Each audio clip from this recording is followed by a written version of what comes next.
লিফুঙ্গা থানার অধীর বাবুটিয়া পুলিশ ফাঁড়ির অন্তর্গত কালীবাজার এলাকায় 4 চাকার গাড়ি ও বাইকের মুখোমুখি সংঘর্ষে আহত এক। স্থানীয়দের দাবি, পুলিশের উদাসীনতার কারণে বাবুটিয়া এলাকায় প্রতিনিয়ত কোথাও না কোথাও যান দুর্ঘটনা ঘটছে। বিশেষ করে পথ চলতে মানুষের রাস্তা জীবনে ঝুঁকি নিয়ে চলাফেরা করতে হয় উচ্ছৃঙ্খল বাইক চালকদের কারণে। এই এলাকার বাইকের প্রতি নিয়ন্ত্রণ নেই, রাস্তায় নেই পুলিশের দেখা। শারদীয়া দুর্গা উৎসবকে কেন্দ্র করে যখন মানুষ বাজারমুখী, তখন উচ্ছৃঙ্খল বাইক চালকদের উৎপাতে অতিষ্ঠ জনগণ। বাইকটি দ্রুত গতিতে এসে গাড়িটিকে ধাক্কা দেয়। এতে বাইক চালক আহত হলে তাকে স্থানীয়রা উদ্ধার করে হাসপাতালে নিয়ে যায়।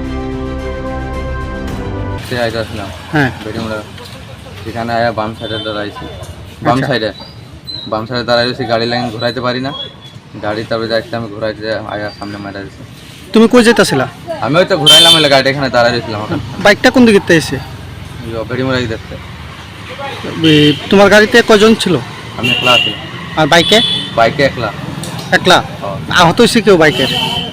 বাইকে অল্প হয়েছে, ডক্টর চলছে। কই আছে এখন বাইকটা? বাইকটা তো সামনে দাঁড়ায়। আর যে আহত হয়েছে হ্যাঁ, এটা নাম কি তোমার? রাহুল ভূমিজ।